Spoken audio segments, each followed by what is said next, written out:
The story you're about to hear is true. The names have been changed to protect the innocent. Oh, for crying out loud, Joe. You are so dramatic. Can you just move along with the story? Yes, I understand. But to avoid any possible future legal repercussions, I needed to include that legal disclaimer. Okay, I got it. Basically, just covering your rear end. Gosh, you are just so official. Well, okay, enough already. So anyway, what happened? Tell me all the juicy details. And don't hold anything back, no matter how gory or gross, okay? Okay, got it.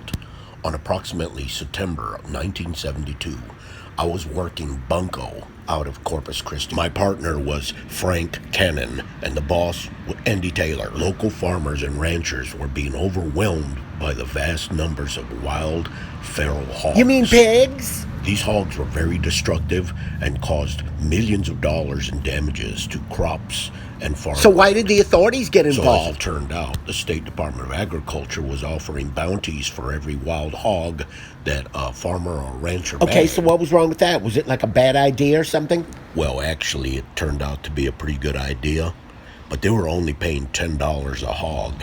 Oh yeah, Until $10 a some wise hog. guy got clever, and they decided to try to scam the state.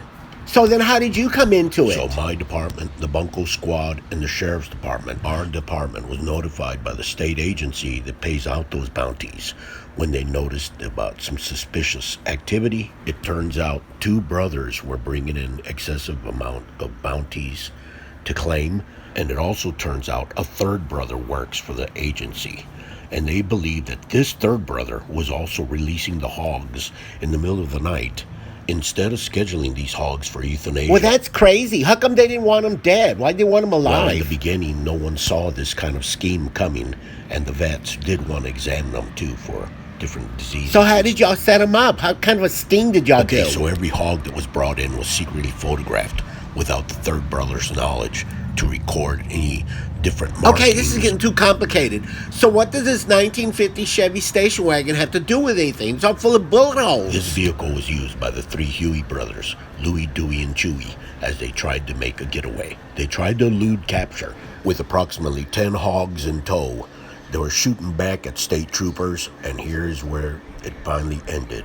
That fateful morning, September 1972, here's where they drew their last breath.